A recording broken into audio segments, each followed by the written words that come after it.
Hey everybody, it's April Henry back again for another Facebook Live, my 45th. You can watch all my previous ones on my website, aprilhenry.com, or on my YouTube channel, which is also called April Henry. I'm going to be ending these a week from today on May 29th. And next week, I'm going to be taking you behind the scenes on some of my biggest books. But first, today's blouse is, I just got it from Garnet Hill. If you sign up for emails, they will send you a $25 off coupon for your birthday. And they were having a 40% off sale for a couple of days with free shipping. So I got the $79 blouse for $13, which makes my cheap little heart happy. As for books, this book, Jump Off Creek, man, I loved this book so much. I can remember talking about it with my mom. It's the kind of book that you start slowing down as you reach the end. You can feel there's only a few more pages left, and you've fallen in love with it, and you don't want to leave that world. I've had the pleasure of eating dinner with Molly Gloss once and doing some events with her. Highly, highly recommend Jump Off Creek as well as her other books. Um, so today I had a couple of questions about what to do when you finish your novel or surviving as a published author. So first of all, congratulations, you've finished your book. I think the first step, though, is to put it aside for at least a month because you do not have any clarity or distance yet on it to see it for what it really is. While you're doing that, I think you should start brainstorming or writing a new book because if you want to be a published writer, you're going to need to keep making new material. And it will be very helpful for you when your book is out on submission to have something else that you're turning to. Also, in this month, think about column titles. Think about what is a book um, that you feel your book is like. Like right now, I'm reading Bel Canto. I told you guys about that earlier by Ann Patchett. I could never write that book. I am kind of in awe and wonder how she did, but I would obviously never use it as a comp title. It's not the kind of subject matter, it's not the kind of style, it doesn't have the same kind of humor or darkness. There's really nothing in common. So think about books that you like that have done well that you think your book has something in common with. But don't just go so high like Hunger Games or Harry Potter that nobody's going to listen to you when you say your book is just like them because those books are kind of um, above the fray. So then come back and reread your book and pretend that you are an agent who is looking for a reason to reject it. So, some of the things that I'm looking at when I'm trying to revise my book is there a big thing that my protagonist wants? Um, because my protagonist needs to be motivated. And what are they doing to go after that thing? Because my main character also needs to be active. They can't just be passive and reacting.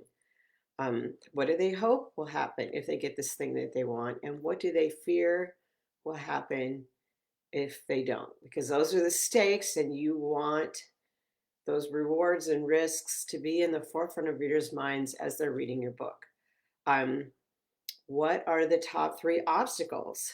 Your main character should have at least three things that they have to overcome on their way to getting this thing that they want. And they should go up in intensity. Who or what is the villain? A villain can be a character, a group of characters, or even an illness like cancer. It's the biggest thing standing in the way of the character getting what they want. What does the protagonist have to learn in order to defeat the villain? And how does the character emerge changed at the end of the story?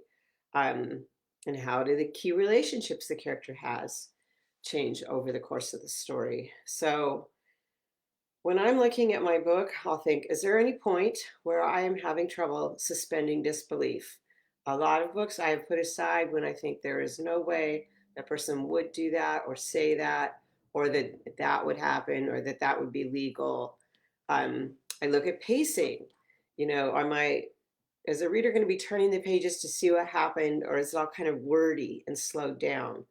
Is there a way to turn up the tension a notch to make the pages go faster?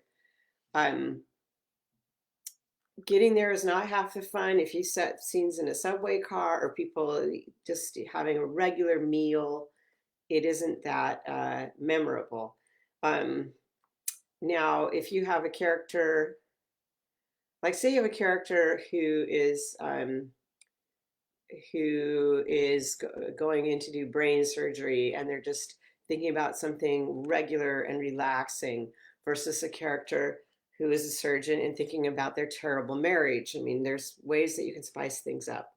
Um, are there any self-indulgent, kind of flowery, wordy passages that draw away from the plot? Say the dialogue out loud. Does it sound real or fake? So often I find that dialogue sounds stilted. It's would be perfectly fine as narrative, but there's no way I can believe that that character said that. And that takes me out of the story. Look for long passages of uninterrupted text that might be turned into dialogue. How's your beginning? Do you have a good opening line? Does it start with action right away, or does it take several pages to get started? How's the ending? Does the story stop too abruptly, or does this kind of drag out? Should it have ended several pages earlier? And does the information get passed along through the narrator telling the reader, or does the reader see it themselves in active scenes? So then I might make printouts for a few friends who are big readers. Ask them to mark what they really like and put question marks where they didn't understand. And those things could be useful feedback for you. Also, as you're thinking about submitting, polish those first 10 pages, especially the first 5 pages, so they're as perfect as a poem, not a word out of place, not a misspelled word, not the not quite right word. You want it to be perfect because agents and editors are looking for reasons to reject manuscripts. They have plenty of them. They do not need to take on something that's going to need work.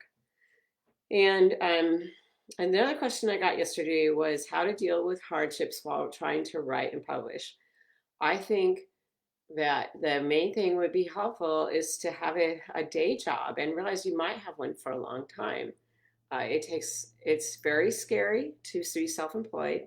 I've especially seen that this year. So if you can find a way to squeeze even 15 or 20 minutes of writing into your day while you're working full time, it is more than possible to write a book and publish it. I did that. I got my first book published when I got my first contract when she was 2. And I didn't leave until she was like in 3rd grade. So I wrote a book a year during that time period. So it is possible to work and write. I think if you think you're going to sell your first book and quit your day job and make good money and it will always be like that, you might be disappointed. It's going to take some time to build up to that level.